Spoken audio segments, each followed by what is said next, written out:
प्रबोधनाची परंपरा भारतीय संस्कृतीत फारच जुनी आहे, ज्याच्यातून उपनिषद आणि आपले अनेक पुराण आणि महाभारतासारखा ग्रंथ सिद्ध झाला. तिथपासून ते अगदी आपल्या काळातल्या किंवा अलीकडच्या काळातल्या कीर्तनांच्यापर्यंत ही प्रबोधनाची आपली परंपरा आहे. आणि त्याच परंपरेतला एक पैलू म्हणून प्रबोधन मंच अशी विविध विषयांवरच्या पांडित्यपूर्ण व्याख्यानांचं आयोजन करत असतं. या आजच्या व्याख्यानाकरता मी आपल्या सर्वांचं स्वागत करतो आणि आमचे प्रबोधन मंचचे अध्यक्ष हरिभाऊ मिरासदार यांना असं विनंती करतो की त्यांनी आजचे प्रमुख पाहुणे माजी केंद्रीय मंत्री आरिफ मोहम्मद खान यांचं स्वागत करावं.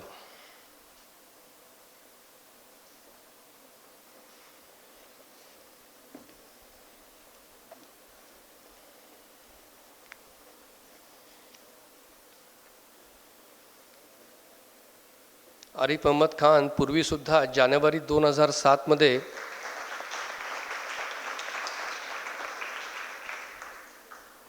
आमच्याच व्यासपीठावरून त्यांनी एक विषय मांडलेला होता. एक तपानंतर त्यांची पुन्हा आपल्या सर्वांची आणि आमच्या संघटनेची भेट होती आहे, याचा आम्हाला विशेष आनंद होतो आहे.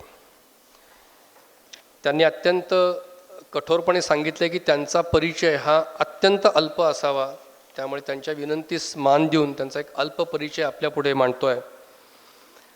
आरिफ या नावाचा फारसीमधून अर्थ पाहिला तर संत, महात्मा, साधू, ब्रह्मज्ञानी, द्रष्टा, प्रतीक्षा करणारा, कायद्याचा जाणकार, स्मार्ट, नॉलेजेबल, वाईज असं आरिफ या शब्दाचे विविध अर्थ आहेत. आणि मला खात्री आहे की आजचं व्याख्यान आणि त्यांच्याविषयी आपण जे काही विविध प्रसारमाध्यमातून ज्या गोष्टी ऐकलेल्या आहेत, पाहिलेल्या आहेत, त्यातून नक्कीच खात्री पटावी. त्यांची सगळ्यात मोठी ओळख जी भारताला आहे की 1986 साली एक मोठी सिंहगर्जना करून त्यांनी स्वतःच्या अंतरात्म्याचा आवाज ऐकून तत्कालीन उपलब्ध असलेली शासनाची मान्यतासुद्धा नाकारून ते वेगळ्या विचारांनी उभे राहिले. ही त्यांची खरी म्हणजे भारताला ओळख आहे आणि ही अलौकिक ओळख आहे. मी आत्ता जी आपल्यापुढे मांडणार आहे ती थोडीशी लौकिक ओळख आहे, कारण आपल्याकडच्या अनेक अलौकिक लोक आपल्या आसपास असतात आणि त्यांची लौकिक ओळख आपल्याला नसते. गेले 35-40 वर्ष आरिफ मोहम्मद खान हे राजकारणाशी संबंधित आहेत. अनेक वर्ष त्यांनी संसदीय कारकीर्द गाजवलेली आहे. सुमारे 7 ते 8 वेगवेगळ्या मंत्रालयांचा भार त्यांनी सांभाळलेला आहे. आणि त्याच्यानंतर त्यांनी थोडंसं आता लिखाणाकडे लक्ष दिलं आहे आणि त्यांचं स्वतःची एक समर्पण नावाची एक दिव्यांगांकरता काम करणारी संस्था आहे. अशातून सध्या ते कार्यरत असतात. 2010 साली त्यांनी कुराणाचा एक आणि कुराणातल्या शिकवणीचा परामर्श घेणारं एक पुस्तक प्रकाशित झालं आणि ते प्रचंड लोकप्रिय अशा पद्धतीचं ते पुस्तक होतं. त्याशिवाय अनेक वेगवेगळे विशेषतः मुस्लिम सुधारणावाद या विषयावरती ते अनेक ठिकाणी बोलत असतात. अरबी, फारसी, संस्कृत या भाषांचा त्यांचा विशेष अभ्यास आहे आणि हे त्यांच्या वक्तव्यातून आपल्याला हे वेळोवेळी जाणवेलच याची मला नक्की खात्री वाटते.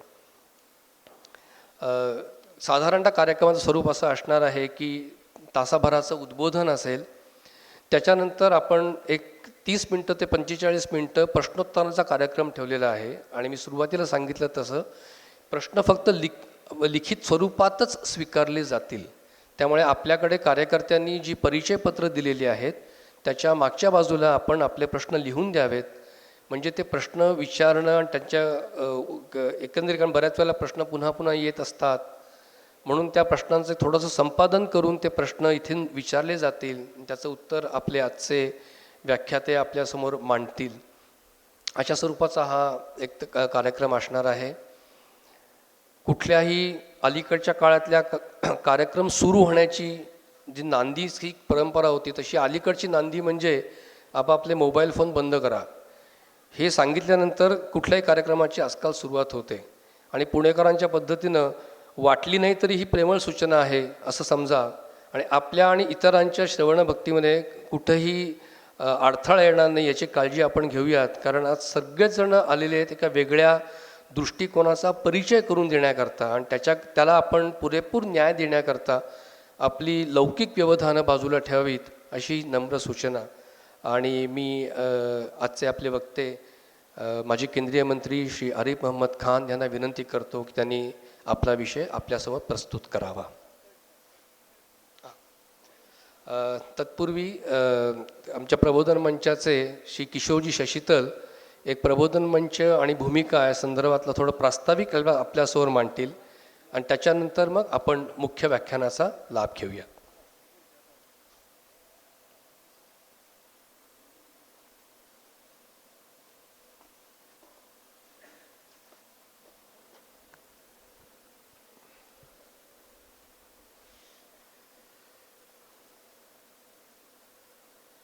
आजच्या सभेचे वक्ते माजी केंद्रीय मंत्री आरिफ मोहम्मद खान आणि प्रबोधन मंचाचे निमंत्रक माननीय हरिभाऊ मिरासदार आणि बंधू भगिनींनो,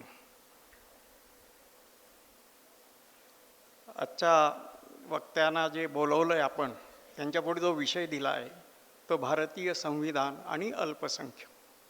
याचं मुद्दाम हा विषय ते बोलणार आहे. त्याचं कारण आपण बघितलं तर 2014 साली एक मोठं मन्वंतर घडलं, परिवर्तन झालं.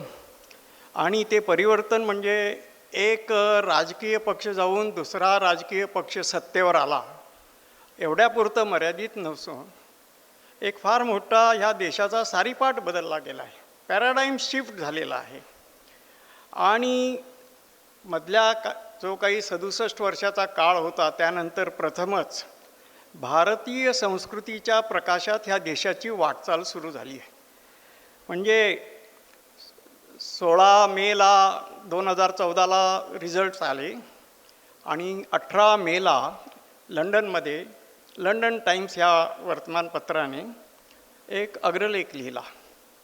त्या अग्रलेखात त्यांनी म्हटलं आहे की 16 मे 2014 day which will go down in history as finally the day on which Britishers left India. हे असं त्यांनी अग्रलेखात म्हटलं आहे. म्हणजे त्यांना म्हणायचं होतं की आतापर्यंत जे चाललं होतं 2013पर्यंत जी काही राजवट होती ती साधारण ब्रिटिशाच्या त्या काळामध्ये जी काही फोडा, डिवाइड अँड रूल ही जी नीती चालू होती त्या नीतीनुसार 2 समुदायांना वेगवेगळं फोडायचं आणि त्यांच्यामध्ये लावून राज्य करणं अशा प्रकारची एक नीती होती. अनेक होत्या पण त्याच्यापैकी ही एक महत्त्वाची होती की डिवाइड अँड रूल. ते जाऊन आता अशा तऱ्हेचं एक कारभार सुरू झाला आहे त्याच्यात सबका साथ आहे, सबका विकास आहे आणि आता सबका विश्वास हे चालू आहे. परंतु ब्रिटिशांच्या काळामध्ये आपल्या सरकारच्या स्वातंत्र्य मिळाल्यानंतरच्या 67 वर्षाच्या काळामध्ये काही बुद्धिमंत होते ते सरकारी मलिद्यावर जगत होते, त्यांनी सेवा करत होते, त्यांच्याकडनं भरपूर फायदे मिळत होते. तो वर्ग फार दुःखी झाला आणि त्यांनी मग ह्या देशामध्ये अशा तऱ्हेचं एक माहोल पसरवण्याचा प्रयत्न केला आहे की त्याच्यामध्ये हे आलेले सत्ताधारी एका विशिष्ट विचाराचे आहेत आणि ते मुस्लिम अल्पसंख्याकावर जुलूम करणारे आहेत. आत्ताच आपण पाहिलं असेल 61 किंवा 62 म्हणतात अशा नावाजलेल्या कलाकारांनी एक पंतप्रधानांना पत्र लिहून राम नामावर कसं अल्पसंख्याकांना हे करत आहे असा जो एक माहोल पसरवण्याचा प्रयत्न झालेला आहे. परंतु त्या माहोलामध्ये असे काही मुसलमान समाजामध्ये नेते आहेत जे राष्ट्रीय विचाराचे आहेत, राष्ट्रीय वृत्तीचे आहेत आणि ते मुसलमान समाजाला सांगतायत की हे जे चिथावणीखोर तुम्हाला चिथावणी देऊन चिथावण्याचा प्रयत्न करत आहेत आणि त्याच्यातनं दंगे घडावेत वगैरे चालणार आहेत, तुकडे तुकडे गँग अशी त्याला संज्ञा मिळालेली आहे, हे जे तुम्हाला म्हणतायत त्यांच्या ह्याच्यात बळी पडू नका. असे राष्ट्रीय विचाराचे, राष्ट्रीय वृत्तीचे जे काही मुसलमान नेते आहेत त्याच्यापैकी आरिफ मोहम्मद खान हे अग्रणी असलेले नेते आहेत. हे मुसलमान समाजामध्ये असल्या भयाला बळी पडू नका आणि खरं काय आहे, राज्य संविधानामध्ये काय आहे, भारतीय संविधान राज्यघटनेमध्ये काय आहे, अल्पसंख्याकांचे काय अधिकार आहेत आणि कुठल्याही प्रकारचे जुलूम न होता सगळ्यांनी म्हणजे जी आपली भारतीय संस्कृती आहे त्याच्यात सांगता आपली ऑल आर वन असं म्हणतो, पण ऑल आर नाही, ऑल इज वन. सर्वम खलिदम ब्रह्मम अशा तऱ्हेचं जे आपलं संस्कृती आहे त्याच्या आधारे हे चाललेलं आहे. आणि त्यामुळे अशा याला बळी पडू नका म्हणून मला लहानपणचा एक किस्सा आठवतो, तेवढं सांगून मी माझं प्रास्ताविक संपवतो.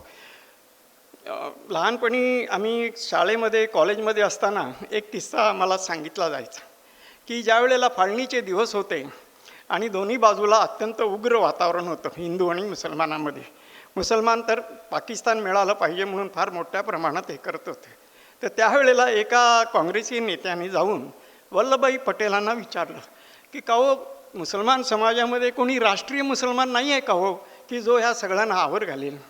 तर त्यावेळेला वल्लभभाई पटेल असं म्हणाले, अशी ती एक रूमर म्हणा किस्सा म्हणा सांगितला जायचा.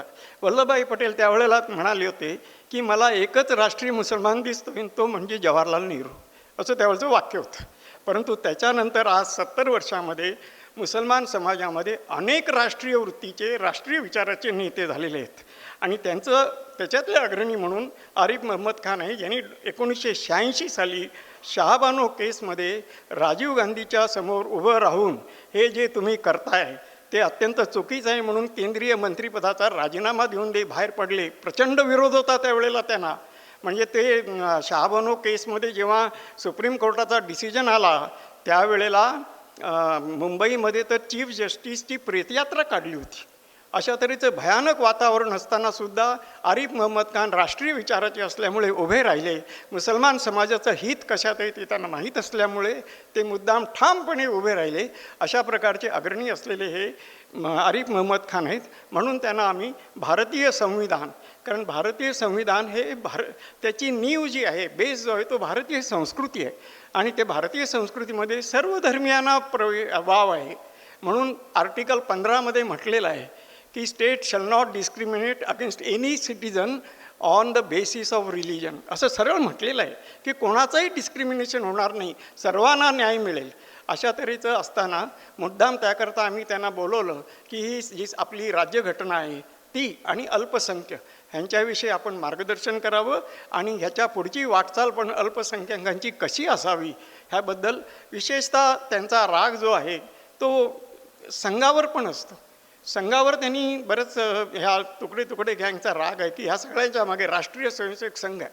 पण संघाच्या सरसंघचालकांनी 3 दिवस जे भाषणं दिली दिल्लीला, त्याच्यात त्यांनी सरळ सांगितलं की मुसलमानाशिवाय हिंदुत्व अपुरं आहे, पूर्णच होत नाही हिंदुत्व मुस्लिमांशिवाय. अशा तऱ्हेचं रेव्होल्युशनरी वाक्य आहे ते. पण अशाच सुद्धा एक माहोल बिघडवण्याचा जोरदार प्रयत्न चाललेला आहे. अशा परिस्थितीमध्ये आम्ही आरिफ मोहम्मद खानांना मुद्दाम बोलवलं आणि ते आता आपल्याला मार्गदर्शन करण्यात आहेत. ते आले ह्याबद्दल प्रबोधन मंचाला विशेष आनंद होत आहे. अशा तऱ्हेचा बरं प्रबोधन मंच हा काही त्यांना नवीन नाही आहे. मागे 2007 पण ते प्रबोधन मंचाच्या निमंत्रणाला मान देऊन आले होते. तर त्याकरता मी प्रबोधन मंचाचा ते आल्याबद्दल आनंद व्यक्त करून माझं प्रास्ताविक पूर्ण करतो. आरिफ मोहम्मद खान साहब को प्रार्थना है वो अपना विषय हम सबके सामने रखें.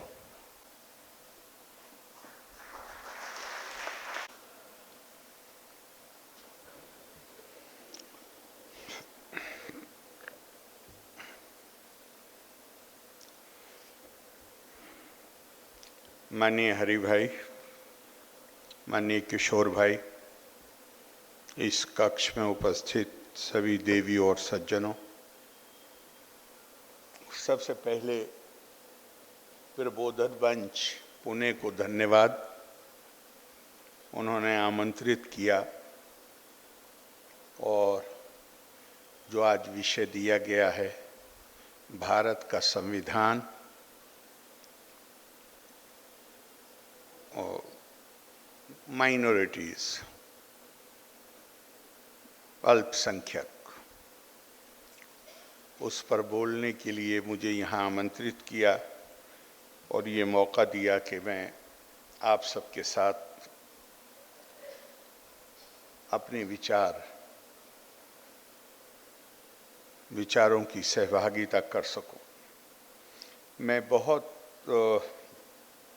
हम एक शिक्षण संस्था के कैंपस के अंदर मिल रहे हैं यहाँ बहुत प्रबुद्ध लोग हैं जिन्होंने इस विषय का अध्ययन किया होगा, इसलिए मैं इसकी टेक्निकल साइड पर ना जाकर बिल्कुल जिसे सामान्य समझ, सामान्य ज्ञान, कॉमन सेंस कहते हैं, उसके हिसाब से कुछ बातें आपके सामने रखूंगा। मुझसे पहले किशोर भाई बोल रहे थे और मैं पूरी तरह तो नहीं समझ रहा था, लेकिन एक सेंस आ जाता है। मराठी में और हिंदी में घनिष्ठता है, सेंस आ जाता है। उन्होंने बताया कि वो बात कर रहे थे कि बांटो और राज करो, डिवाइड एट इम्पीरा, जो एस्टैब्लिश्ड प्रिंसिपल था। मगर मैं उसके सिद्धांत भी जब कोई स्वीकार किया जाता है तो वो उसके पीछे कोई उद्देश्य होता है। हम we do not pursue a principle just for the sake of principle. A principle is pursued only if it is found that it is beneficial and it serves the purpose of those who believe in it.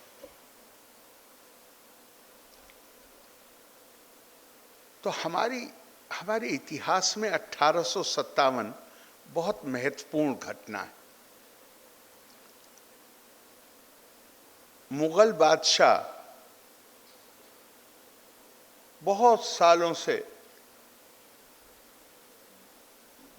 से नहीं, दहाइयों से अंग्रेजों से pension ले रहा था और 1857 में जो मुगल बादशाह था उसकी आयु 83 साल से ज्यादा थी।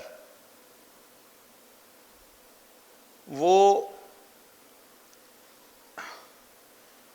एडमिनिस्ट्रेशन चलाने की, प्रशासन चलाने की, शासन चलाने की क्षमता के लिए नहीं, अपनी कविताओं के लिए जाने जाते थे।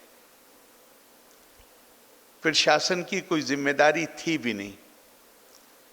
ऐसे समय में आम आदमी ने, आम सिपाही ने बगावत का नारा लगा दिया और नारा लगा के दिल्ली आ गए। और लाल किले में जब वो बादशाह के पास पहुंचे कि आप हमारा नेतृत्व कीजिए, तो उसने भाषण दिया। कहा, मेरी उम्र बहुत है, मेरे पास पैसे नहीं हैं, मैं तलवार नहीं चला सकता।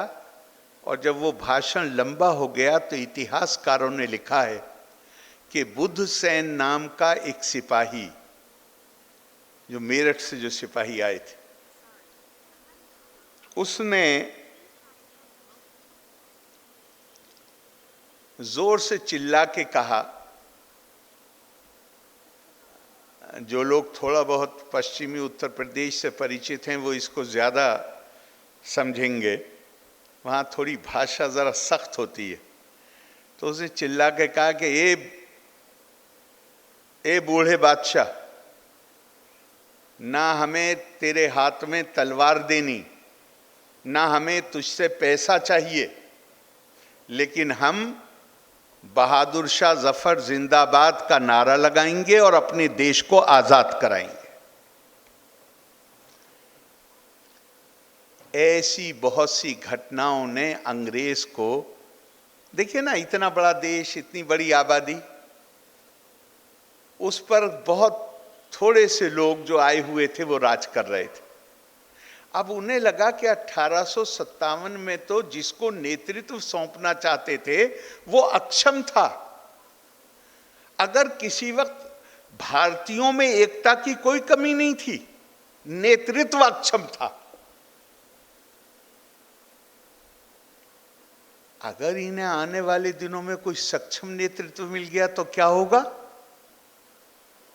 वहां से उन्हें जरूरत पड़ी इसकी। और बहुत शुरू में 1860 में सेक्रेटरी ऑफ स्टेट, नोटिंग है फाइल पे, इंटरनेट पे भी आप देख सकते हैं, किताबों में तो है ही, इंटरनेट पे भी देख सकते हैं, जिसमें है कि हमारे सामने बड़ी जटिल जटिल समस्या है। फाइल पे लिख रहा है सेक्रेटरी ऑफ स्टेट लंदन में बैठ के, हमारे नीचे से फाइल आई है क्या करना चाहिए, और वो लंदन तक गई है फाइल, और उस पर सेक्रेटरी ऑफ स्टेट लिख रहा है हमारे सामने बड़ी विषम परिस्थिति है। अगर हम ऐसी नीतियां और प्रशासनिक कार्य करते हैं जिससे भारतीयों में, मैं उसके ही शब्द यूज करना चाहता हूं, unity of action and thought, विचार की और कार्य की अगर उनके अंदर एकता पैदा होती है तो ये हमारे लिए राजनीतिक दृष्टिकोण से बहुत ही विस्फोटक हो सकता है। और अगर हम ऐसी प्रशासनिक कार्य करते हैं और ऐसी नीतियां बनाते हैं जिससे आपस में दुराव ठीक शब्द है, समझ में आएगा, दुराव, डिवीजन पैदा हो, तो ये हमारे स्थानीय प्रशासनिक अधिकारियों के लिए तो समस्या बनेगी। लेकिन कुल मिला के देखा जाए तो राजनीतिक दृष्टिकोण से जो दूसरी स्थिति है वो हमारे लिए ज्यादा फायदेमंद है। उसके पीछे एक उद्देश्य था। अब उसके बाद एक 100 साल का पीरियड चलता है, लगभग पहले से ही था लेकिन अब बहुत स्पष्ट हो गया, क्योंकि सरकार जो है वो अब ब्रिटिश गवर्नमेंट चला रही है, अब कंपनी नहीं चला रही, तो अब और बहुत ज्यादा स्पष्ट हो गया। और उसमें उन्होंने एक के बाद एक, अगर हम थोड़ा सा भावनाओं से ऊपर उठ के खाली से एक ऑब्जेक्टिव पर्सपेक्टिव से उसको देखने की कोशिश करें तो एक बहुत सीधी सी रणनीति थी। रणनीति ये थी, ये केक है, ये रोटी है, दो लोग हैं, पहले तो ये कहा गया कि आप दोनों मिलकर राष्ट्र नहीं बनाते हो, आप दोनों बिल्कुल अलग अलग हो। अगर आप ठीक से पेश आओगे तो इसमें से ज्यादा हिस्सा आपको दे दिया जाएगा, और आप ठीक से पेश आओगे तो ज्यादा हिस्सा आपको दे दिया जाएगा।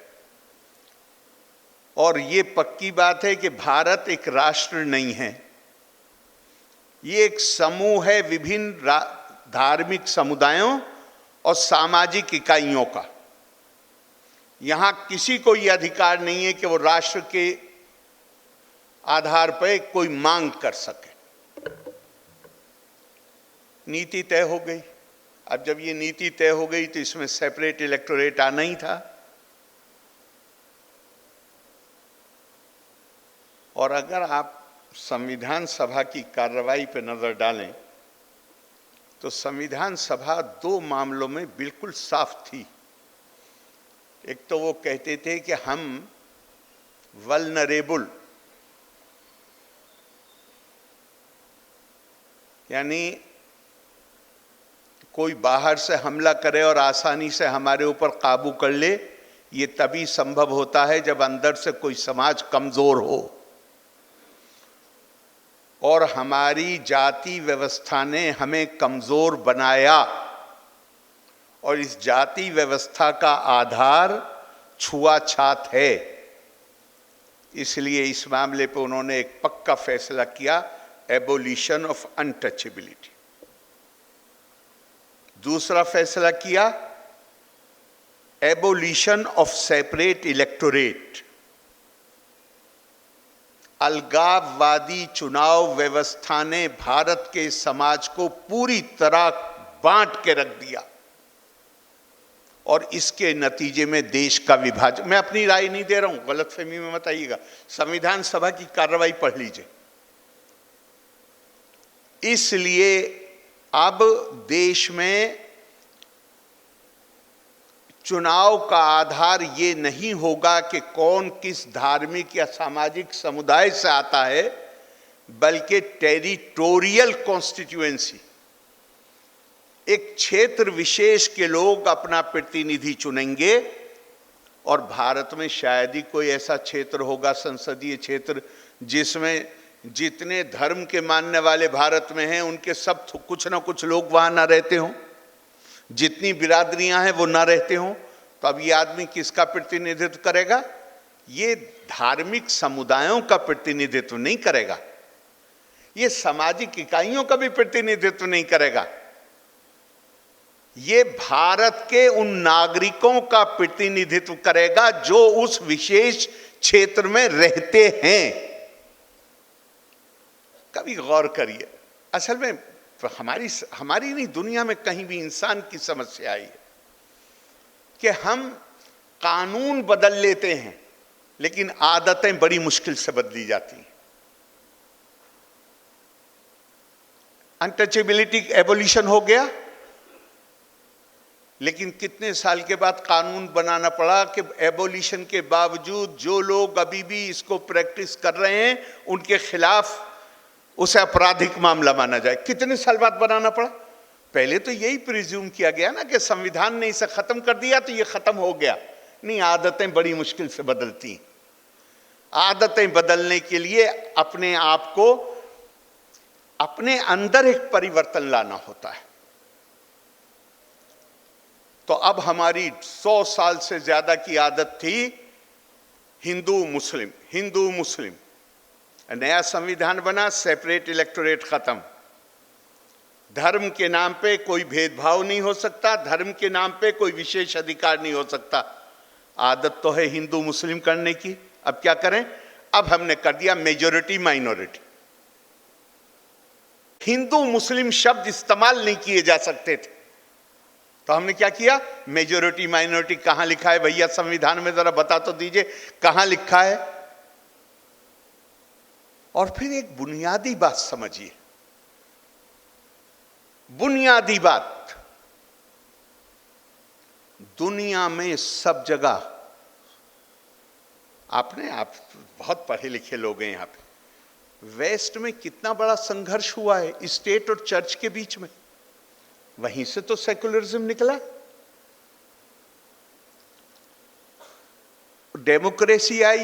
डेमोक्रेसी आएगी तो सेकुलरिज्म काहे के लिए दिया गया नाम? चूंकि इस डेमोक्रेसी के साथ विविधता, हर प्रकार की विविधता उसे आना ही है, उसको मैनेज करने के लिए उसको सेकुलरिज्म का नाम दिया गया। क्यों नाम दिया गया? क्योंकि जो धार्मिक संस्थाएं थीं वो स्टेट में इंटरफेयर करती थीं, तो कहा गया कि इनका इंटरफेरेंस बंद होना चाहिए, और इनका इंटरफेरेंस बंद होगा तो उसको नाम दे दिया गया सेकुलरिज्म। मैं आपसे पूछता हूं, ये कितना इसकी आयु कितनी है? बहुत बढ़ा के जाइए तो 250 साल। और भारत में कोई इतिहास है कि जहां चर्च का मतलब, ये मत समझिएगा चर्च का मतलब Christian place of worship, church का मतलब है धार्मिक संस्थाएं। मैं पॉलिटिकल जो टर्मिनोलॉजी यूज होती है उसमें मैंने चर्च का शब्द प्रयोग किया। भारत में क्या है? बल्कि भारत की तरफ और 1 मिनट बाद आते हैं। दुनिया में क्या था? मैं नाम नहीं लेना चाहता, लेकिन आप दुनिया के किसी रीजन में चले जाइए, चाहे पश्चिम में चले जाइए, चाहे अपने बाईं तरफ चले जाइए, चाहे दाएं तरफ चले जाइए, जहां जाना हो आप चले जाइए। फकत 200 साल पहले तक अगर आप इस धर्म विशेष के, आस्था विशेष के मानने वाले हैं तो नागरिक अधिकारों के तौर पे आप यहां हैं। अगर आप इसके मानने वाले नहीं, दूसरी के मानने वाले हैं, तो नागरिक अधिकारों की बुनियाद पे उससे नीचे हैं। अगर और कोई तीसरा है तो उसके नीचे हैं। इसके खिलाफ जो संघर्ष हुआ, और ये सब धर्म के नाम पे किया जाता था, इसके खिलाफ जो संघर्ष हुआ उसी को कहा गया struggle between church and state, और उसके नतीजे में दुनिया में बड़ा भारी परिवर्तन आया। अब भारत की तरफ जरा आइए। भारत की सभ्यता की शुरुआत जहां से होती है, वहां कहा गया एकम सद विप्रा बहुधा वदंती। This is the beginning of the journey of our civilisation. ऋग्वेदी है ना, तो क्या कहा गया? कहा गया कि एक ही सत्य है,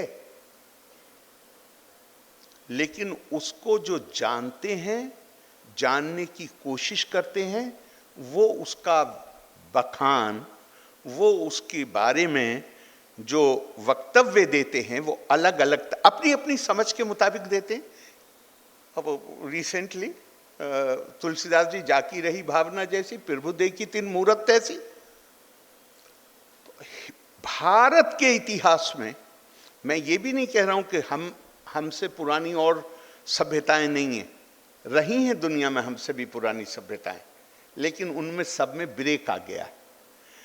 पूरी दुनिया मानती है कि भारत की सभ्यता दुनिया में अकेली सभ्यता है जो इतने लंबे समय तक बगैर किसी ब्रेक के है, उसमें टूट नहीं आती। और इस पूरे वक्त में हमारे इतिहास में कहीं कुछ है कि जहां किसी की धार्मिक आस्था के पहले बात तो ये धर्म शब्द को जरा फिर से समझने की जरूरत है, इसलिए मैं आस्था कह रहा हूं। आस्था के आधार पे नागरिकों के अधिकारों में कोई भेदभाव किया हो, भारत में इसकी कोई मिसाल कम से कम मुझे नहीं, अगर कोई बताएंगे तो मैं सीखने के लिए तैयार हूंगा, लेकिन मुझे तो कोई नजर नहीं आती। और एक जगह नहीं कि अकेले ऋग्वेद पे बात खत्म हो गई।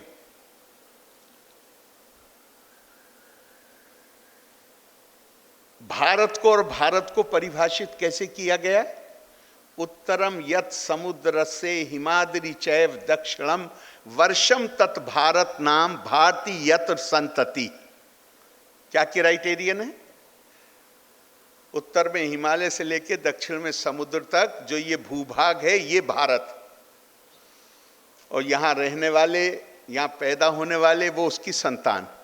आज की भाषा में हम नागरिक कह सकते हैं। ये full fledged, full blooded citizens, children, उन्हीं को हम आज नागरिक कहेंगे। इनके ऊपर कोई शर्त नहीं लगाई गई है कि ये फलां नस्ल के हैं, ये फलां आस्था के मानने वाले हैं, इनकी पूजा पद्धति ये है, इनके तौर तरीके ये हैं, इनके रस्म रिवाज ये हैं, वो भारतीय हैं, कहीं दूर दूर तक नहीं। और आगे आ जाइए, भारतेषु स्त्रिया पुरुषो नाना वर्णा प्रकृतिते नाना देव अर्चने युक्ता नाना कर्माणि कुर्वते। भारत की स्त्रियां पुरुष, and what politically correct language, अभी रिसेंटली दुनिया में बोलना शुरू किया गया है। पहले महिलाओं को उद्बोधन होता है, बाद को पुरुषों का होता है। यहाँ पे हजारों साल पहले हमारा कोई ऋषि कह रहा है भारतेषु स्त्रिया पुरुषो, पहले स्त्री फिर बाद को पुरुष। ये अलग अलग, आप उसे चाहे रंग कह लीजिए, वर्ण, नाना वर्णा प्रकृति थे, चाहे आप उसे अलग नस्ल कह लीजिए, जैसे भी आप चाहें उसको कह लीजिए, लेकिन इनका शरीर के रंग अलग अलग हैं या इनकी नस्ल अलग अलग है। नाना वर्णा प्रकृति थे, नाना देव अर्चना, ये अलग अलग अपने देवों की पूजा करते हैं, एक की नहीं करते। और इनके रस्म रिवाज अलग अलग हैं, यानी इस बात का मेरे ऊपर कोई असर नहीं पड़ता, इतना सा भी असर नहीं पड़ता कि मैं मेरा अपनी आस्था को व्यक्त करने का तरीका क्या है, इससे मेरे नागरिक अधिकारों पे इतना सा भी असर नहीं पड़ता। कभी गलतफहमी में मत रहिएगा कि भारत जैसी पुरानी सभ्यता, इतना बड़ा देश, डेमोक्रेसी को इसलिए एक्सेप्ट कर लेगा कि यह आइडिया बाहर से आया, सेकुलरिज्म को इसलिए एक्सेप्ट कर लेगा कि यह आइडिया बाहर से आया, कभी भी संभव नहीं था। ये सब इसलिए एक्सेप्ट हुआ कि पश्चिमी देशों में जो सभ्यता पिछले 200-250 साल में विकसित हुई, जिसमें विविधता थी, जिसमें उनका शब्द है टॉलरेंस। टॉलरेंस को क्या कहेंगे सब मराठी में? सहिष्णुता। हमारा शब्द सहिष्णुता नहीं, हमारा शब्द है स्वीकार्यता। स्वामी विवेकानंद कहते हैं हम सहिष्णुता को, सहिष्णुता में तो ऐसे लगता है जैसे मैं आपको ये कह रहा हूं कि आपके तौर तरीके गलत हैं, मगर मैं आपको बर्दाश्त कर रहा हूं। कहा हम इसमें नहीं विश्वास करते।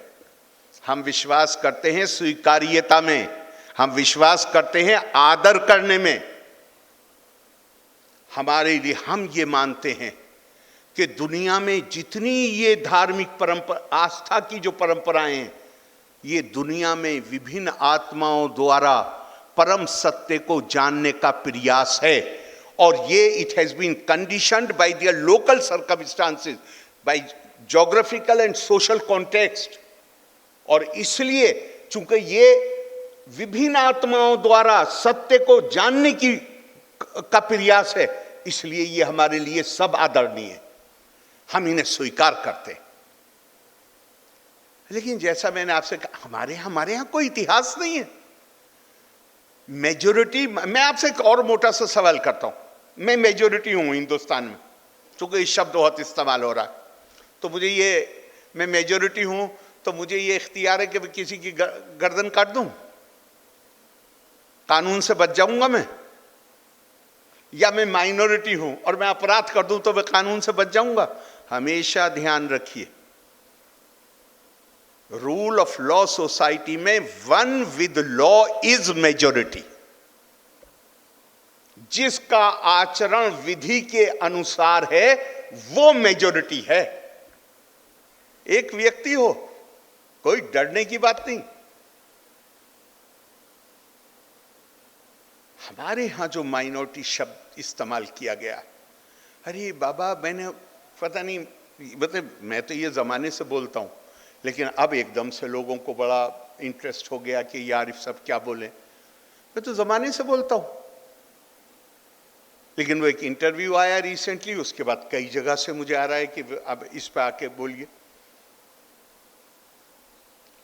मैंने पहले ही आपसे कहा, हमारी 100-150 साल में आदत पड़ गई हर चीज को, ये मुस्लिम, ये हिंदू, ये। अब नए संविधान के तहत हम हिंदू मुस्लिम नहीं कर सकते, तो क्या अब मेजॉरिटी और माइनॉरिटी। आज जो लोग माइनॉरिटी का शब्द इस्तेमाल करते हैं, उनकी गौर करिए, वो हासिल क्या करना चाहते हैं? वो हासिल करना चाहते हैं एक पूरी कम्युनिटी के अंदर एक भय का भाव उत्पन्न करना चाहते हैं। जरा बहुत स्तरी, अच्छे स्तर की बात नहीं है जो मैं कहने जा रहा हूं, लेकिन समझाने के लिए जरूरी है। अब तो मैं तो फिल्म बहुत कम देखता हूं, लेकिन 2-4-6 फिल्में देखी भी। आपने भी देखा होगा कि वो विलेन जो होता था फिल्म में, वो जिस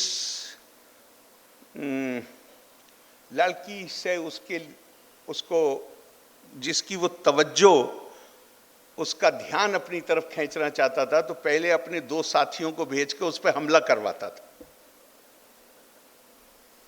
और फिर वो वहीं कहीं आसपास रहता था, और फिर वो मौके पे पहुंच के उनकी पिटाई करता था। अब ये बेचारी सोचती थी कि ये बड़ा भला आदमी है। वो ठीक वही राजनीति में बिल्कुल उसी तरह से कि पहले भय का वातावरण उत्पन्न करो। भय का वातावरण होगा, भय का वातावरण है तो मैं ये नहीं पूछूंगा कि मेरे बच्चों की शिक्षा का इंतजाम क्या है, मेरे मोहल्ले में पानी का इंतजाम क्या है, मेरे यहाँ सड़क का इंतजाम क्या है, मेरे स्वास्थ्य का इंतजाम क्या है। भय का वातावरण होगा तो आदमी पहले अपनी जान बचाने की कोशिश करेगा, और फिर मौके पे पहुंच जाइए कि हम तुम्हें सुरक्षा देंगे। सुरक्षा कभी भी ना पहले को, मैं आज की भी सरकार को कह रहा हूं, जिम्मेदारी संवैधानिक तौर पे सरकारों की है नागरिक की जान माल इज्जत की सुरक्षा देने की, लेकिन असल सुरक्षा, व्यवहारिक रूप से आपसे कह रहा हूं, असल सुरक्षा सरकार से नहीं आती। असल सुरक्षा आती है जब पड़ोसियों से रिश्ते अच्छे होते हैं। ये व्यवहारिक बात है। कानून अपनी जगह है और व्यवहारिकता अपनी जगह है। मेरा रिश्ता मेरे पड़ोसी से बेहतरीन होना चाहिए, और वो जो पड़ोसी से रिश्ता है, जब मैं उससे अपना संबंध अच्छा करने की बजाय मैं किसी और पे अपनी आशाएं केंद्रित कर दूंगा, तो वहां पे जाके बहुत सारी समस्याएं पैदा होती। हमारे संविधान में माइनॉरिटी का लफ्ज केवल 4 बार इस्तेमाल हुआ है और प्रावधान एक ही है। और एक और ध्यान रखिएगा, यहाँ पे वो लोग होंगे जिनका ताल्लुक विधि संकाय से हो, जो लॉ पढ़ाते हैं, लॉ पढ़ते हैं, वो इसको ज़्यादा बेहतर समझेंगे कि ये 4 प्रावधानों में नहीं है। आर्टिकल 29 और 30 में जो आश्वासन दिए गए वो उससे पहले के आर्टिकल्स में हर किसी को अवेलेबल है। और आर्टिकल 29 में जो शब्द इस प्रयोग हुए हैं वो है एनी सेक्शन ऑफ सिटीजन्स। और माइनॉरिटी के लिए जो कहा गया है वो कहा गया रिलीजियस एंड लिंगुअल। मानिए थोड़ी देर के लिए उत्तर प्रदेश के, मानिए मैं एक मिसाल दे रहा हूँ, ये नहीं समझिएगा कि मैं कह रहा हूँ ऐसा हुआ। मानिए उत्तर प्रदेश के कोई यहाँ पे कोई इलाका हो जिसमें उत्तर प्रदेश के ब्राह्मण या उत्तर प्रदेश के राजपूत या कोई, यहाँ 200, 300, 500 लोग हों महाराष्ट्र में। आर्टिकल 30 के तहत उनको ये हक हासिल है कि वो अपनी शिक्षण संस्था जो वो बनाएं, वो उसका रजिस्ट्रेशन मांग सकते हैं कि माइनॉरिटी इंस्टीट्यूशन के तौर पे किया जाना चाहिए। ये किसी रिलीजन के लिए, अकेले के लिए नहीं है, बल्कि मैं तो इसे इस तरह देखता हूं, जो अपने आप को माइनॉरिटी करके देखना चाहे उसके लिए संविधान ने ये गुंजाइश रखी कि एक प्रावधान डाल दिया। लेकिन प्रावधान काहे के लिए? उसमें कोई विशेष अधिकार नहीं दिए गए। अगर तुम अपने साधन इकट्ठे करके अपनी मेहनत से समाज को कुछ देने के लिए तुम कोई शिक्षण संस्था कायम करते हो, तो सरकार उस संस्था की सहायता करते समय किसी तरह का भेदभाव नहीं बरतेगी। प्रावधान केवल इतना सा है। अब आप इस प्रावधान का इस्तेमाल करिए ये कहने के लिए, और फिर आपने ज्यादातर ने देखा होगा बहुत जगह ये हुआ है। मैं कह रहा हूं मुझे बताओ तो कौन सा प्रावधान है, तो आप इससे डिनाई कर रहे हैं। अरे भाई मैं डिनाई नहीं कर रहा, मुझे बताओ कहां है वो प्रावधान। है नहीं। क्यों नहीं है? क्यों हम वो देश नहीं है कि हमारे यहां इस पे पाबंदी हो कि आरिफ मोहम्मद खां के ऊपर, चूंकि आरिफ मोहम्मद खां एक मुस्लिम घर में पैदा हुए, तो आरिफ मोहम्मद खां के ऊपर एक सीलिंग है कि वो यहां से ऊपर नहीं जा सकते। नहीं, मेरे ऊपर कोई सीलिंग नहीं है इस देश में। और ये नहीं कि इस कॉन्स्टिट्यूशन में नहीं है, इस देश के इतिहास में नहीं है कहीं भी। और मैं खास तौर से, जब चूंकि कई लोग हमारे मित्र बुरा मानते, कहते हैं अरे भाई आप तो उन्हें, उनके दिमाग में ये बैठा हुआ है जैसे इससे कुछ अधिकार मिल रहे हैं माइनॉरिटी कह देने से। तो मैं उन्हें कहता हूं कि भाई अगर आप कुरान की दृष्टिकोण से देखें, खालिस कुरान के, तो कुरान में मुसलमान का रोल क्या बताया गया? कुंतुम खैरा उम्मतिन उखरिजत लिन्नास। मुसलमान पैदा नहीं होता है कुरान के मुताबिक, पैदा होता है इंसान। इसके लिए वहां है लफ्ज खलकनाकुम, और यहां पे है लफ्ज है उखरिजुकुम। तुम्हें इवॉल्व किया गया है, ऑर्गेनाइज किया गया है। काहे के लिए? लोगों की बेहतरी करने के लिए। जैसे कोई फिलैंथ्रोपिस्ट का ग्रुप होता है जो समाज सेवा में अपने आप को समर्पित कर देते हैं। मैं क्या भैया, जब पूरी चीज को सर के बल खड़ा कर दोगे, जो चीज इसके लिए थी कि मुझे समाज, लोगों की बेहतरी, I have the purpose of my life is to do good to the people, और मैं उस इंस्ट्रूमेंट को जो मुझसे कह रहा था that the purpose of my life is to do good to the people, if I start using that instrument to ask people to do good to me, तो मैंने कहा फिर तो ये रिजल्ट आएंगे ही जो रिजल्ट आ रहे हैं। दुनिया में कोई है हमेशा, मेरी आज से नहीं, बहुत ज़माने पहले मेरी ये बात समझ में आई थी, और I would like to share it with you. हर इंसान के पास 24 घंटे हैं। कोई इंसान ऐसा नहीं है जो हमें बड़े से बड़ा आदमी नजर आता है, वो भी ऐसा नहीं है कि उसकी अपनी चिंताएं ना हो, उसकी अपनी परेशानियां ना हो, उसके अपने दुख ना हो, हमें नजर नहीं आते। उसके परिवार में क्या क्या समस्याएं हैं उसके लिए, उसके और जीवन में और क्या समस्याएं। लेकिन हमारे सबके पास 24 घंटे, हमारी सबकी समस्याएं। कभी भी ट्राई करके देख लीजिए, अगर अपनी निजी समस्याएं ज़्यादा हो रही हों तो अपनी समस्याओं को थोड़ी देर के लिए भूल के किसी ऐसे की जिसे आपको लगे उसकी समस्याएं आपसे भी ज़्यादा हैं, ज़रा उसमें लग जाइए, आपकी समस्याएं खुद ब खुद कम होती चली जाती, खुद ब खुद कम हो जाती। स्पेस तो उतना ही है ना। अब उसमें अगर आपने दूसरे के दर्द को, अगर आपने सर्वशास्त्र पुराणेषु व्यासस्य वचनम ध्रुवम परोपकारस्तु पुण्याय पापाय परपीड़नम। सारी किताबों का कंपाइलर व्यास क्या कह रहे हैं? कह रहे हैं कि साहब अब मैं तुम्हें सबका सार बताता हूं, ये जितनी किताबें मैंने लिखी हूं, बड़ी बड़ी मजे की कहानियां हैं अगर हम पढ़ें तो। तपा स्वाध्याय निरुत्तम, जब तक ये तो चीज तब आती है जब आदमी अपने आप को उसमें समर्पित कर देता है। तप का मतलब ये नहीं मैं आग में घुस जाऊं, लेकिन अपने आप को आग में ही, जैसे आग में तप के क्या कहते हैं, कैसे सोना प्योरीफाई होता है।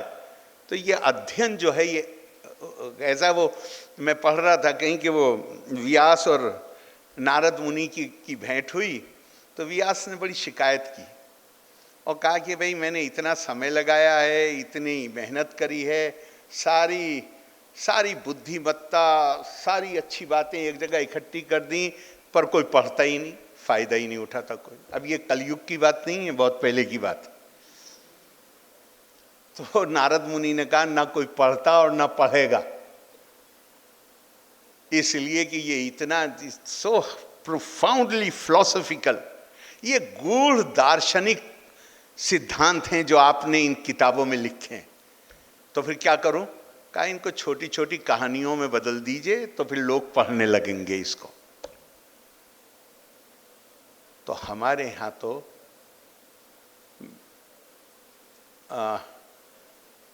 ये मत भूलिए, कभी भी मत भूलिए। एक तो ये मत भूलिए कभी कि भारत का जो समय की जो कल्पना है वो लीनियर नहीं है, साइक्लिकल है। रात के बाद दिन आता है, दिन के बाद रात आती है। तो दोनों तरह के वक्त आएंगे, उससे डरना नहीं चाहिए। और हमें कई दफा हम सुनते हैं विश्व गुरु, विश्व गुरु। विश्व गुरु का क्या मतलब है? क्या खूबसूरत बात कही है। एतद् देशा परशु तस्या सकाशाद अगर जन्मना सोम सम चरित्रम शिक्षरण पृथ्वीयम सर्वम आनवा। क्या कल्पना की है? कल्पना ये की है कि भारत ऐसा देश बनेगा कि जहां दुनिया के विभिन्न देशों से, विभिन्न परंपराओं से लोग चल के भारत आएंगे। क्या ज्ञान हासिल करने के लिए? अपनी परंपराओं का ज्ञान भारत में हासिल करने के लिए आएंगे। मतलब भारत ऐसा देश जो जहां यूरोप से ईसाई चल के आए क्रिश्चियनिटी पढ़ने के लिए, जू आए जूडाइज्म पढ़ने के लिए, हमारे पारसी भाई आए पारसी परंपरा पढ़ने के लिए, मुसलमान आए मुसलमान देशों से, काहे के लिए? इस्लाम पढ़ने। ये हमारे ऋषियों ने कल्पना, मतलब उन्होंने ये नाम नहीं दिए, ये तो मैं कह रहा हूं।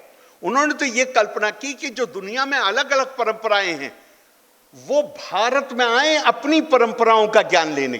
तो अपनी परंपराओं का ज्ञान लेने के लिए आएंगे तो निश्चित तौर से इतने वक्त हमारे पास रुकेंगे तो हमारी परंपराओं का ज्ञान भी उनको पहुंचेगा। अब हमें अपने आप से सवाल करना चाहिए, हम आज इस स्थिति में हैं कि हम उनको उनकी परंपराओं के बारे में ज्ञान दे सकें? नहीं है तो परेशान होने की बात नहीं है। विश्व गुरु बनना है तो हमें अपने अंदर वो क्षमता पैदा करनी होगी। ये नहीं कि हिम्मत हार के बैठ जाएं, नहीं, फिर हमें वो क्षमता पैदा करनी होगी। तो मेरा ये मानना है कि इनफैक्ट इस पर महात्मा गांधी भी बहुत बोले हैं, स्वामी विवेकानंद तो बहुत ज़्यादा बोले। इंसान का मामला ये है कि इंसान जो चीज़ वो अपने मन में बिठा ले वो वैसा ही हो जाता है। आप ये तय कर लीजिए कि मैं ये फलां काम करने की क्षमता मेरे अंदर नहीं है, अगर क्षमता भी आपके अंदर होगी तो वो भी ख़त्म हो जाएगी।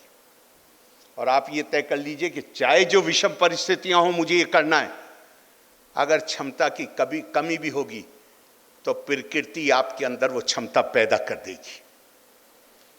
ये मेजॉरिटी माइनॉरिटी ये केवल मैं, और इसके साथ हालांकि हमारी परंपराओं से नहीं है जो मैं अगली बात बताने जा रहा हूं, और उसके साथ ख़त्म कर रहा हूं क्योंकि ऑलरेडी 7 बज गए हैं। मैं चाहूँगा आप सवाल भी पूछें, और ख़ास तौर से यहाँ नौजवान बैठे हुए हैं, हमारे भाई बहनें तो और छात्र हैं, मैं इनकी वजह से ख़ास तौर से ये उदाहरण देना चाहता हूँ।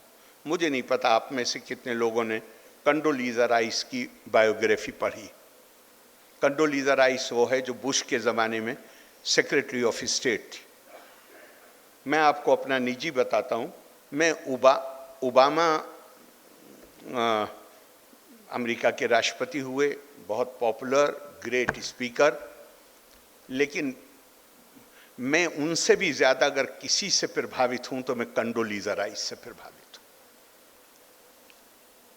हूँ। ओबामा को कभी मत भूलिएगा कि ओबामा की माँ आयरिश थी, गोरी थी, और आयरिश लोग जो हैं अमेरिका में उनको सोसाइटी के ब्राह्मण कहा जाता है। यही शब्द प्रयोग होता है ब्राह्मण, आयरिश ब्राह्मण्स, यानी वो समाज का बहुत ही पढ़ा लिखा तबका है अमेरिकन समाज का। और ओबामा की परवरिश ओबामा के नाना नानी सही शब्द है साहब, ग्रैंडफादर ग्रैंड मदर उन्होंने करी, और आयरिश वाइट आयरिश सराउंडिंग में ओबामा की परवरिश हुई। उसका नतीजा क्या है? ओबामा के अंदर जो कॉन्फिडेंस लेवल है वो साफ नजर आता है। वो कालों के बीच में नहीं पला था, वो गोरों के बीच में पला था, उसका कॉन्फिडेंस लेवल साफ नजर आता है। दूसरी तरफ कंडोलीज़ा राइस न सिर्फ काले परिवार में पैदा हुई, बल्कि कालों के खिलाफ जहां सबसे ज्यादा भेदभाव था, जिस स्टेट में, एलबामा बर्मिंघम, वहां वो पैदा हुई थी। अगर जिन्होंने उसकी बायोग्राफी पढ़ी है, पढ़ा होगा, वो अपनी बायोग्राफी में लिखती है कि मैं कम उम्र बच्ची थी, यंग गर्ल, लेकिन मेरी कभी हिम्मत सड़क पे चलने की नहीं होती थी। मैं सड़क से नीचे उतर के चलती थी, लेकिन इसके बावजूद इतनी गंदी गालियां बकते थे कि जब मैं घर पहुंचती थी और मेरे पिता और माता के पर मेरी नज़र पड़ती थी तो मेरी आंखें आंसुओं से भर जाती। My eyes used to well up with tears. मेरे बाप मेरे ऊपर नज़र डालते ही समझ जाते थे कि गालियां खाकर आई, और वहीं से चिल्ला कर कहते थे, this is your energy, do not waste it. ये तुम्हारी शक्ति है, इसको वेस्ट करने को क्या कहेंगे सर, इसको जी व्यर्थ ना करो। और उसके बाद वो लिखती है, मैं लंबा नहीं जाऊंगा, मुझे तो बहुत ज़बरदस्त लगता है और मैं आपको और बहुत सारे सेंटेंस सुना सकता था, लेकिन मैं एक ही चीज़ पे आ रहा हूँ जो उसके बाद वो लिखती है। कहती है, मेरे पिता ने हमेशा मेरे दिमाग में एक बात ठूस ठूस के भरी, और वो ये थी, कभी भी सेंस ऑफ विक्टिमहुड पैदा मत होने देना। अगर तुम सेंस ऑफ विक्टिमहुड पैदा होने देते हो तो इसका मतलब यह है कि तुमने अपनी डेस्टिनी की, you have given up your control over your destiny, तुमने अपने मुकद्दर के ऊपर अपना अधिकार छोड़ दिया। आज हम अपने चारों तरफ देखते हैं, चारों तरफ सेंस ऑफ विक्टिमहुड पैदा किया जा रहा है। हमारे साथ जुल्म की जहां देखिए एक ही नरेटिव है कि किस तरह, अरे अगर जुल्म है भी तो जुल्म के खिलाफ लड़ने की इच्छा शक्ति जाहिर होनी चाहिए, और फिर उस पर भी अकल के साथ होना चाहिए कि क्या आप किस तरह से चीज़ों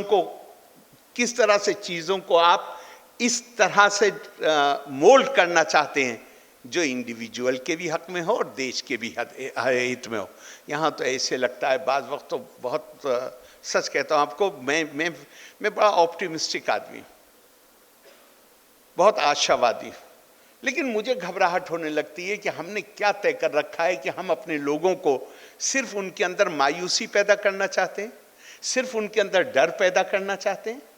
और ये जो टर्मिनोलॉजी है, इस टर्मिनोलॉजी का इस्तेमाल करना चाहिए। इस देश में, याद रखिएगा, इस देश में यहाँ तो ये हालत है मेरे भाई, एक परिवार में अगर 2 भाई हैं, 3 भाई हैं, एक किसी देवता की पूजा करता है, दूसरा किसी की करता है। एक सैटरडे को व्रत करेगा, एक घर में 3 महिलाएं, एक संतोषी माता का व्रत करेगी, एक किसी और का करेगी, एक और किसी का करेगी। यहाँ विविधता हमारी जीवन शैली का हिस्सा है। विविधता के आधार पे किसी के खिलाफ भेदभाव नहीं हो सकता।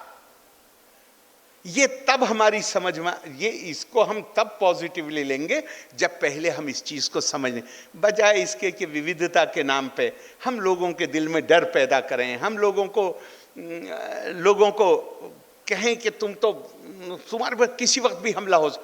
बिला शुबा अगर हमला होता है बहुत ही गलत है और नाकाबिल माफी और सख्त से सख्त कार्रवाई होनी चाहिए। लेकिन मैं आपसे एक सवाल पूछता हूं, इतना बड़ा तंत्र है हमारा, ये जो इतना बड़ा पुलिस फोर्स हमने बनाई हुई है, तो हम इससे ये उम्मीद करते हैं कि ये सुनिश्चित कर देगी कि पुणे में कोई मर्डर होगा ही नहीं, पुणे में कोई डकैती नहीं होगी, पुणे में कोई चोरी नहीं होगी?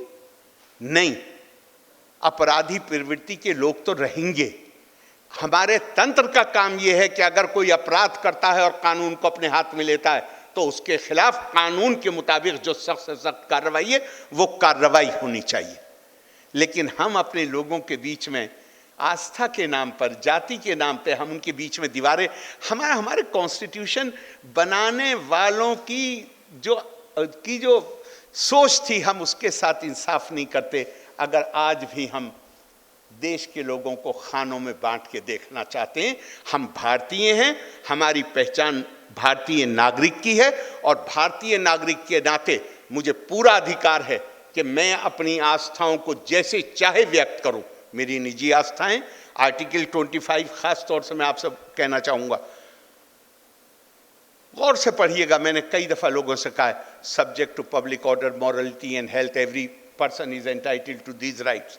ये सामुदायिक अधिकार नहीं है, व्यक्ति का अधिकार है, जैसे ह्यूमन राइट्स व्यक्ति के अधिकार है। इसको अब वक्त आ गया है कि जहां हम मेजॉरिटी, माइनॉरिटी और ये सब छोड़ के नागरिक के ऊपर हम ध्यान दें और नागरिक अधिकारों की बात करें और नागरिक की जिम्मेदारियों की बात करें, क्योंकि अकेले अधिकारों से भी बात नहीं चलेगी। आपने मुझे बुलाया, आपने इतनी देर मेरी बात सुनी, उसके लिए आपको बहुत बहुत धन्यवाद। और मैं चाहूंगा कि आप कोई सवाल पूछना चाहें तो मैं हाजिर हूं। धन्यवाद। जय हिंद, जय Bharat.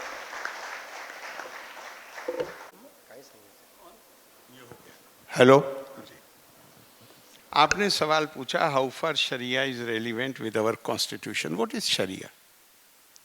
My understanding is that Quran describes itself as Sharia. Sharia literally means pathway to water. When you approach something, that is Sharia. But in popular terminology, Sharia has come to mean the laws which were enacted in various Muslim countries, or same laws were applied in countries where Muslims were, they were the rulers. So there is difference of opinion on the basic thing. Because the verse of the Quran says, and I can quote it, Summa ja'alnaka ala shari'atim minal amri fattabiha. And we have prescribed, or we have shown the Sharia, the path, therefore follow it. Elsewhere Quran says, Inna alladhina yastami'una al-qawla fayattabi'una ahsanahu. There is certain dynamism in the teachings, because if any book claims to be claims a universal status, then it has to be dynamic and it has to be flexible. The last verse of the Quran which I quoted, it means, and the believers are those who hear the word of God and follow the best out of it. Then it means that Quran makes a distinction between what is best and what is not best? No, that is not the purpose. The purpose is that everything is not applicable on everybody and in every age. You have been asked to meditate, to reflect, to think about it only so that you can find out what is applicable in your context.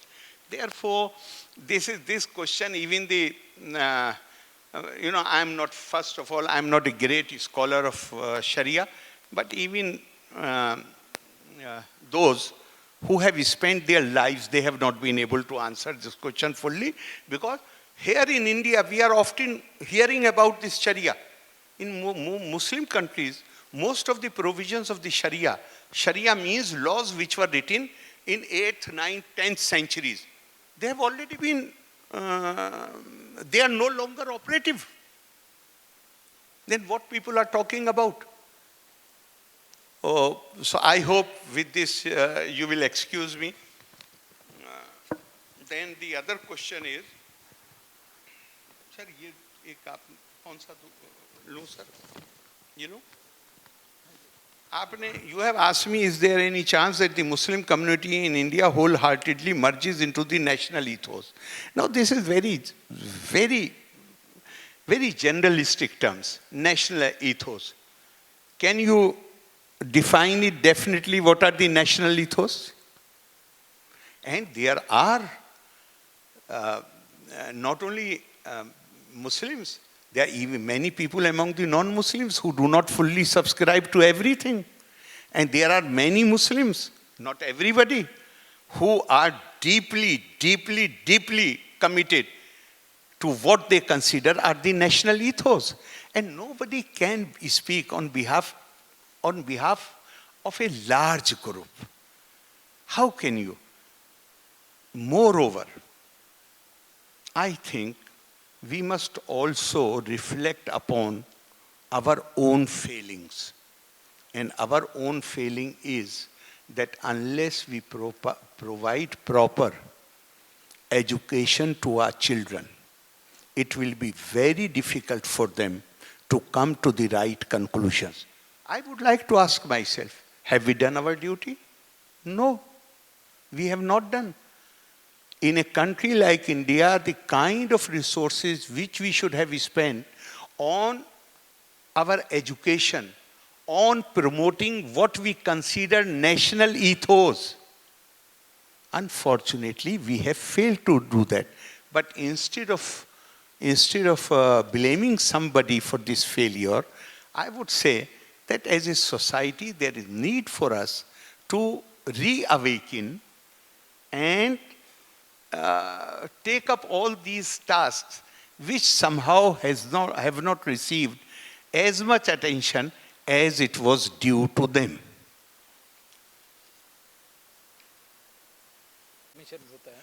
आपने पूछा minority commission क्यों बनाया?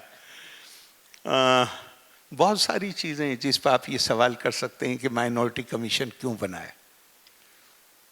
अब ये बात मैं इस वक्त टेम्प्ट हो गया हूँ एक बात कहने के लिए आपसे। 2011 में माइनॉरिटी कमीशन हर साल उनकी एनुअल मीटिंग होती है और उसके मौके पे वो 2-3 स्पीकर्स को भी बुलाते हैं। 2011 में उन्होंने मुझे बुलाया, तो अब माइनॉरिटी कमीशन बुला रहा है तो मैंने ज़रा माइनॉरिटी कमीशन के ऑफिशियल पेपर्स को देखा कि ये अपना रोल किस तरह, इनकी नज़र में इनका रोल क्या है। और आई वॉज हॉरिफाइड टू सी, उसमें कुछ ऐसे सेंटेंसेस लिखे हुए थे कि मुझे लगा कि ये तो बिल्कुल हमारी कॉन्स्टिट्यूशनल मॉरलिटी से और कॉन्स्टिट्यूशन की जो लाइन है उससे ये बिल्कुल अलग हैं। उस ज़माने में वजाहत हबीबुल्ला साहब, आप समझ रहे हैं या मैं अंग्रेजी में बोलूं? समझ रहे हैं? वजाहत हबीबुल्ला साहब जो पुराने IAS ऑफिसर आज भी हैं, वो उसके चेयरमैन थे। तो मैं जब बोला तो मैंने उसको कोट किया और मैंने कहा कि मैं बहुत ही आश्चर्यचकित रह गया हूं कि आज़ाद भारत में माइनॉरिटी कमीशन ये सेंटेंसेस अपनी वेबसाइट पर अपने लिए लिख रहा है। मैं कहा यही तो सारा इशू था कि रिलीजन की बुनियाद पर आइडेंटिटी नहीं होगी, आइडेंटिटी राष्ट्रीय होगी, रिलीजन का मुझे अधिकार है। तो वजाहत हबीबुल्ला साहब ने सामने बैठे हुए थे, मैं बोल रहा था, उन्होंने बड़ा यूं करके सर हिलाया जैसे वो बिलीव नहीं कर रहे। और उसके बाद जब मीटिंग ख़त्म हो गई तो वजाहत हबीबुल्ला साहब ने मुझसे कहा आरिफ साहब वो कहाँ पे है लिखा हुआ? तो मैंने अपना आईपैड खोल के उनको दिखा दिया। तो बहुत ही हिमसेल्फ वो वेरी सॉरी, और उन्होंने कहा आरिफ साहब ये मेरी भी गलती है, मेरी नज़र नहीं पड़ी और ये जब भी लिखा गया है ये बिल्कुल गलत है और ये मैं आपसे एग्री करता हूँ, ये हमारे कॉन्स्टिट्यूशन के मुताबिक नहीं है। अब आपने मुझे बुलाया कॉन्स्टिट्यूशन एंड माइनॉरिटीज़ पे, मैंने ऐसे ही उत्सुकतावश देखना चाहा कि वजाहत हबीबुल्ला साहब ने कहा था कि मैं उसे चेंज कर दूंगा। तो मैंने कहा कि आपने बुलाया है और कोई ना कोई सवाल पूछेगा माइनॉरिटी कमीशन के बारे में। तो मैंने परसों रात उस साइट को फिर खोला और मैं देख के दंग रह गया कि एक भी शब्द नहीं बदला है, एक भी शब्द नहीं बदला है उसमें। अब मैं क्या कहूं इस पर, ये बताइए।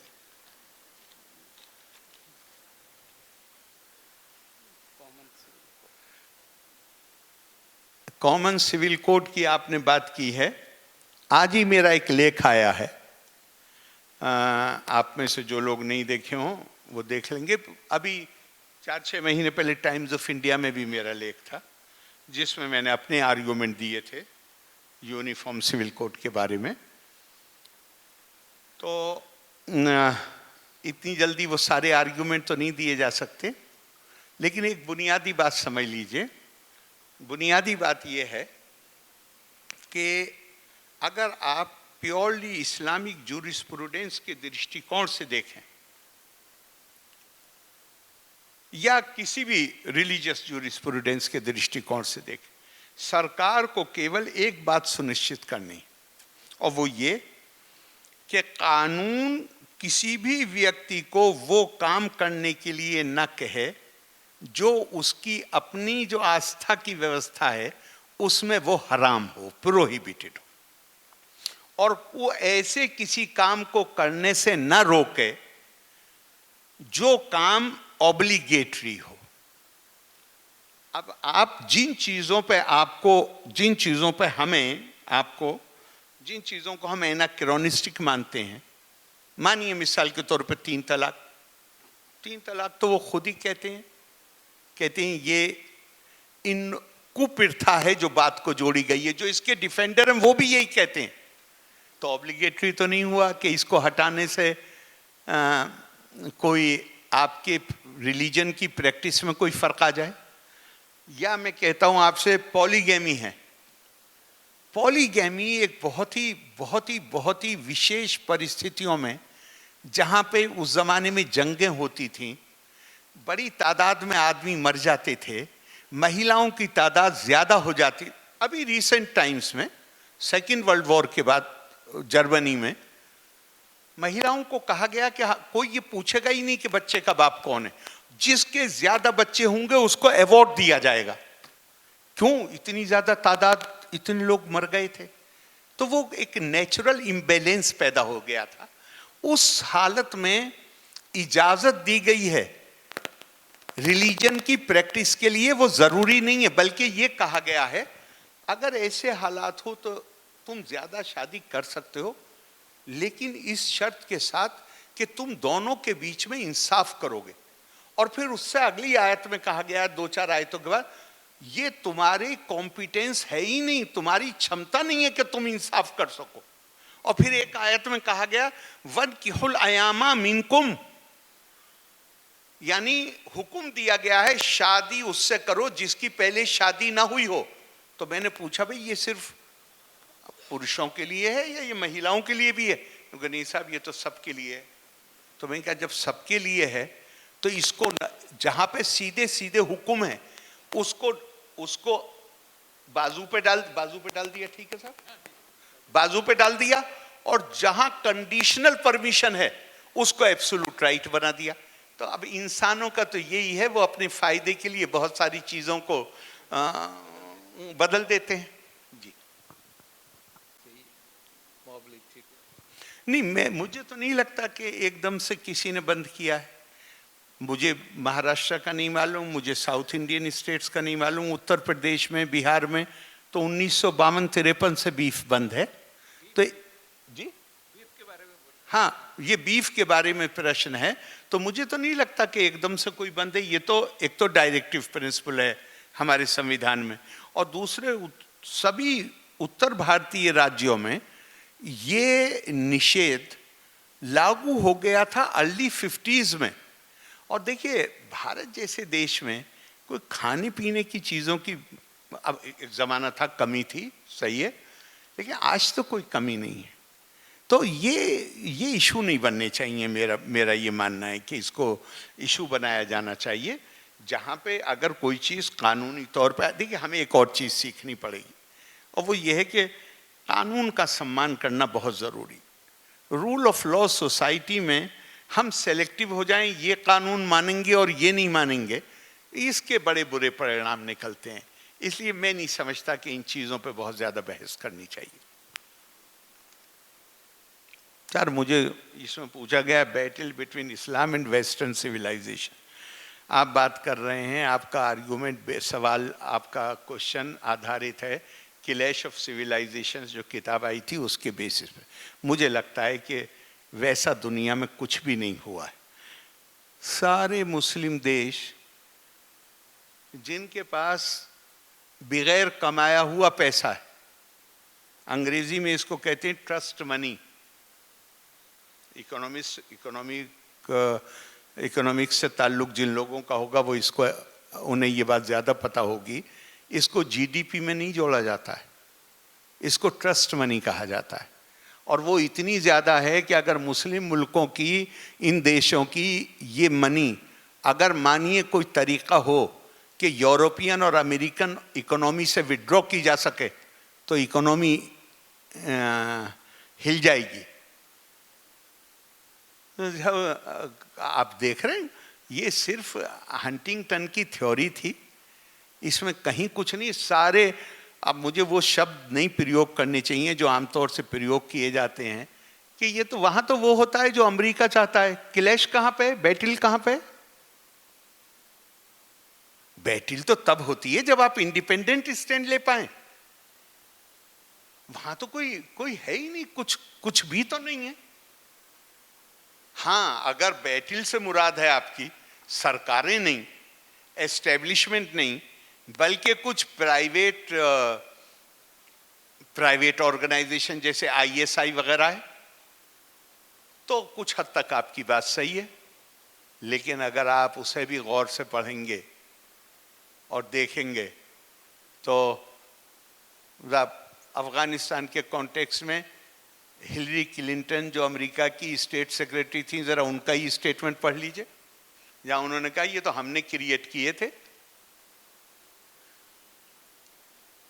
इसी तरह ISI के बारे में भी बहुत सारी, उतना ऑथेंटिक नहीं है आज जितना ऑथेंटिक हिलरी क्लिंटन ने स्वीकारोक्ति की है, लेकिन उसके ऊपर भी आपको बहुत सारा मिल जाएगा।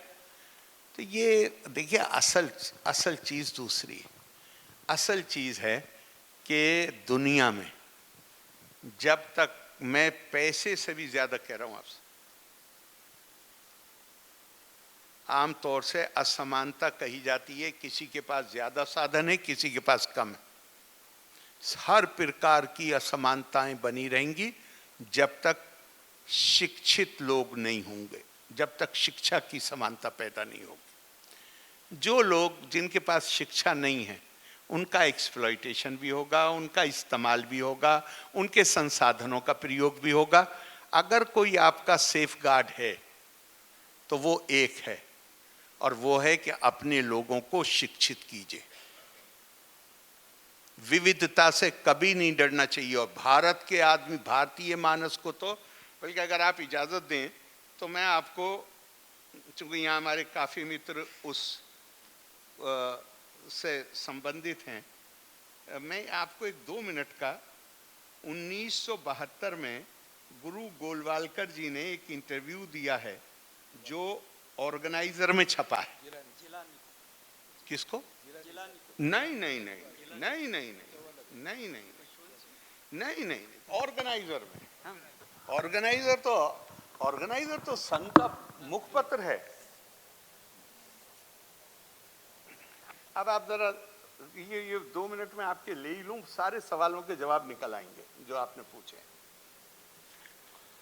ये 26 अगस्त 1972 को 26 अगस्त 1972 को ये इंटरव्यू ऑर्गेनाइजर में छपा है।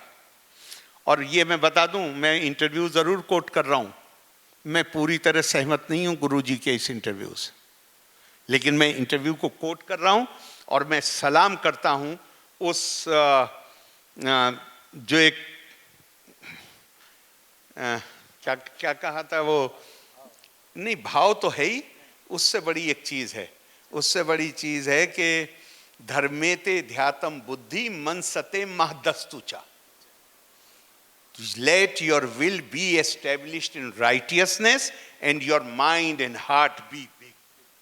तब आप सबको समेट के चलते हैं। वो बड़ा दिमाग और बड़ा दिल नजर आता है इस इंटरव्यू में, मैं उसकी बात कर रहा हूं। तो यहां ऑर्गेनाइजर का रिपोर्टर सवाल पूछ रहा है, you don't think that a uniform civil code is necessary for promoting the feeling of nationalism? अब गुरुजी का जवाब सुनिए, आई डोंट। कह रहे हैं यूनिफॉर्म सिविल कोड बिल्कुल जरूरी नहीं है। दिस माइट सरप्राइज यू और many others, but this is my opinion. I must speak the truth as I see it. Don't you think that uniformity within the nation would promote national unity? अभी किसी ने सवाल किया था national ethos का, वो question है ये। गुरुजी कहते हैं not necessarily.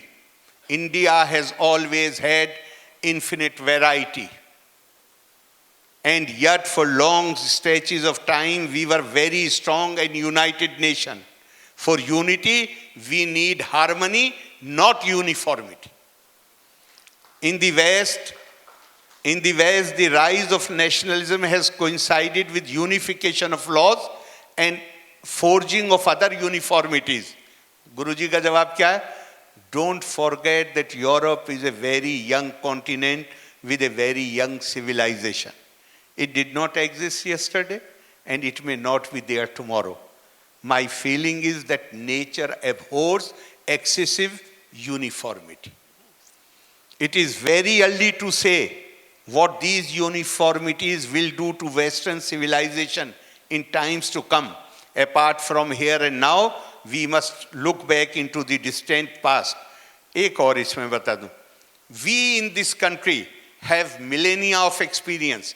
We have a tested way of life, and our experience is that variety and unity can and do go together. Unity मानस की यूनिटी होती है, यूनिटी भावनाओं की यूनिटी होती है। यूनिटी ये नहीं होती कि मैं और आप एक ही किस्म का कपड़ा पहने, मैं और आप एक ही किस्म का खाना खाएं, मैं और आप एक ही भाषा बोलें। नहीं, अलग अलग एक दूसरे की भाषा नहीं समझते। जुबान यार मन तुर्की नमी दानम। अमीर खुसरो का मशहूर शेर है कि मेरी समस्या ये है कि जिसे मैं प्यार करता हूं उसकी जुबान जो है वो मुझे नहीं आती और मेरी जुबान उसे नहीं आती, लेकिन प्यार है। तो ये कहां से आती है? मैंने अभी एक कोट किया, मुझे एकदम से ध्यान आया। वो जब धृतराष्ट्र और गंधारी और कुंती सब वनवास के लिए जा रहे हैं, पांडव रो रहे हैं, समझा रहे हैं मत जाइए, रुक जाइए वगैरह वगैरह, लेकिन फिर उन्हें छोड़ने जाते हैं दूर तक। तो कुछ दूर जाने के बाद कुंती ने युधिष्ठिर को कहा कि निर्वस्वा कुरु श्रेष्ठ भीम सिया दिभी सहा धर्मेते ध्यातम बुद्धि मनसते महदस्तुचा। कहा कि अब रुक जाओ और यहां से वापस जाओ सब, भीम को और सबको लेके, और देखो ध्यान रखना तुम्हें राज चलाना है, इसलिए your will must be established in righteousness. धर्म का मतलब राइटियसनेस, धर्म का मतलब पूजा पाठ नहीं होता। I totally agree, this is a way of life. ये कोई अकेले सिर्फ बिलीफ का मामला नहीं है, डॉगमा का मामला नहीं है। तो कहा कि धर्मेते ध्यातम बुद्धि मन सते महदस्तुचा, और तुम्हारा मन और तुम्हारा सोच वो बड़ी होनी चाहिए ताकि तुम सबको अपनी बाहों में भर के साथ लेके चल सको। धन्यवाद। जय हिंद, जय भारत।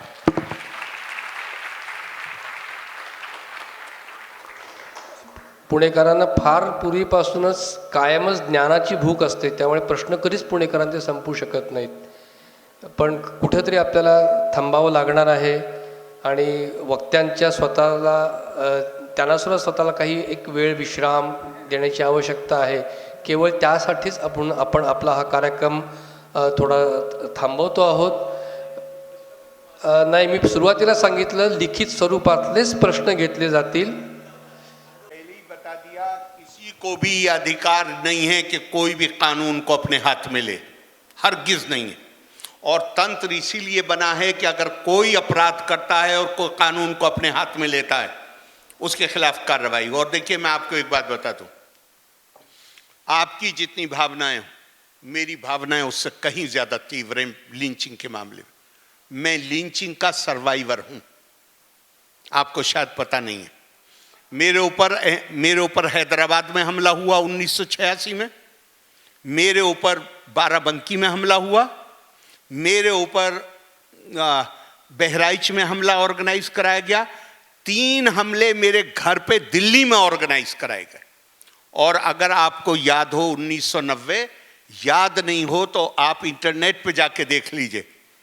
मुशीरुल हक साहब प्रोफेसर थे, वाइस चांसलर थे कश्मीर यूनिवर्सिटी के, उनको मार दिया गया आतंकवादियों द्वारा श्रीनगर में। अगले दिन उनकी लाश आई और अंतिम क्रिया के लिए, जैसे तरीका है मुस्लिम्स में, नमाज पढ़ी जाती है, उनके लिए दुआ मांगी जाती है कि इनको निजात मिले, और फिर उन्हें कब्र में ले जाया जाता। मैं कोई 40 मिनट तक जनाजे के साथ चला नमाज पढ़ने के बाद, और जैसे ही जनाजा समझे ना आप, अर्थी, जैसे ही जनाजा कब्रस्तान के गेट में आया, एकदम से लाइट गई, ब्लैकआउट, और इधर लाइट गई, इधर पीछे से आयरन रॉड मेरे सर पे मारी गई। और डॉक्टरों का ऑल इंडिया इंस्टीट्यूट में यह कहना था कि अगर 10 मिनट और लेट हो जाते तो ब्लड लॉस इतना ज्यादा हो गया था कि बचाना मुश्किल हो जाता।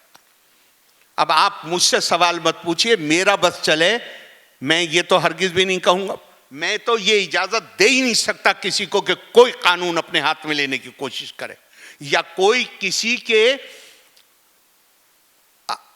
किसी भी विभिन्नता के कारण, वो विभिन्नता चाहे विचारों की हो, चाहे आस्था की हो, चाहे सांस्कृतिक कोई भी विभिन्नता हो, उसके कारण कोई किसी को हिंसा का शिकार बनाए, मैं तो उसको कभी स्वीकार नहीं कर सकता।